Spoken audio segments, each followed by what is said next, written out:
There is enough money to buy some land, and Rogers tells me that first purchase would be here at the Port of Shreveport-Bossier. All of the comments, the entire meeting, in fact, was recorded and will be sent down to Baton Rouge. There are tons of home improvement projects that lend themselves to doing it yourself. The ceremony will take place here in Exhibit Hall 3 at the Convention Center starting at 10 o'clock. Then the city charter requires the new council to hold a meeting here at noon in council chambers. But then finally, everyone will end up here at Independence Stadium to watch the Gamecocks and the Hurricanes go at it. The crews of these parades start to plan their balls, buy throws, even order king cakes by the hundreds. You can hear the band Audubon Place is really cranked up now, trying to get people moving and in the groove in a celebratory spirit. And then on the opposite side, if we can get the camera pan over here, you can see everybody is glued to the TV watching the returns come in. They have been there all night and are even more anxious now. Victoria's making the rounds, talking to people and supporters, trying to make sure to thank them for their involvement in her campaign. Just one person was injured. It was the driver of an 18-wheeler that was flipped over on his side. He was taken to the hospital but quickly released. However, this storm was really rough for some big rig drivers. The winds were very strong. I got up to 45 and had to slow down to 30. Put my four-ways on, emergency lights on, and just creeped on. Experienced truck driver Tony Rodriguez pulled into this CEFCO station because the weather was so bad. But stopping for this storm did not help these two trucks. Strong winds about 4:30 in the morning laid them down on their side. One driver was taken to the hospital to be treated. Some of the wood from the fence here had gone in through the walls and in through the glass doors of the CEFCO. The employees inside had taken cover in the restrooms and was able to avoid any kind of injury in there also. But the worst damage came to a cinder block building being used as a warehouse next to CEFCO. Franklin County Sheriff Ricky Jones says the roof was torn off and 3 walls on the backside of the building were pushed over.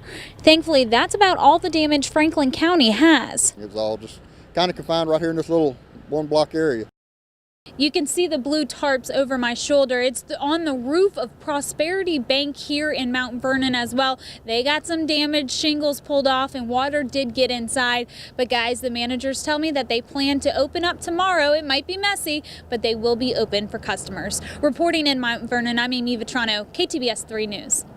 You can see the water has nowhere to go. Ware says the water that rolls off the west side of the tracks just sits in her side yard. When more pulls up, it rolls into her front yard and then under her house and even further. See, this is coming from my house going to their yard. Ware believes the problem started when the railroad track was raised and the city accidentally cut off the drainage pipe from her side of the tracks to a huge ditch on the other side. I've been calling. They would tell me they're coming out here doing something. No one did it. They would make me all type of promises. We're gonna get it done. Nothing's ever done. Ware says she's been fighting this problem since 2009. And in that time, she's seen damage to her siding. I did have a rail here on the sides to where I could hold on to and step down. It fell off. And now it looks like part of her home that sits on the ground is rotting. Ware says she's fed up with trying to get help. I feel as a citizen, why am I having to pay property taxes when you're washing my property away? I mean, I'm losing property every time it rains, and nothing is being done about this.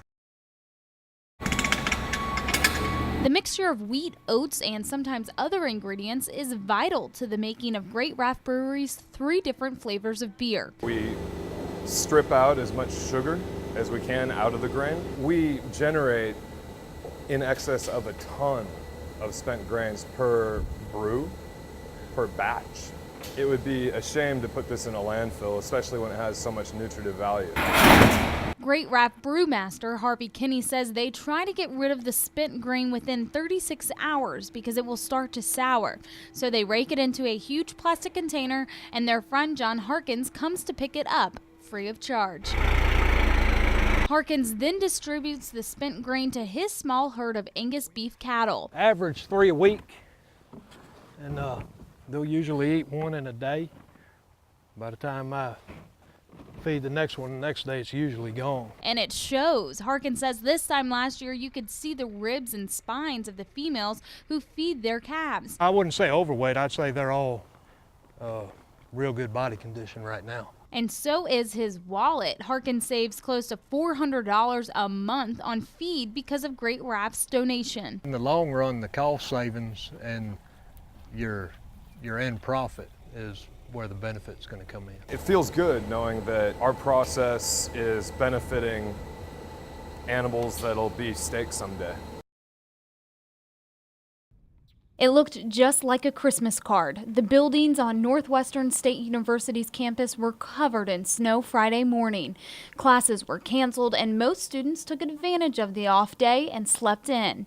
But not Danielle Ryan. I think I'm just a really big kid at heart. We have a Australian Shepherd and she loves the snow, and it's just a lot of fun to just go out and relive your children's days again and play in the snow. Natchitoches students also had the day off of school, and play they did.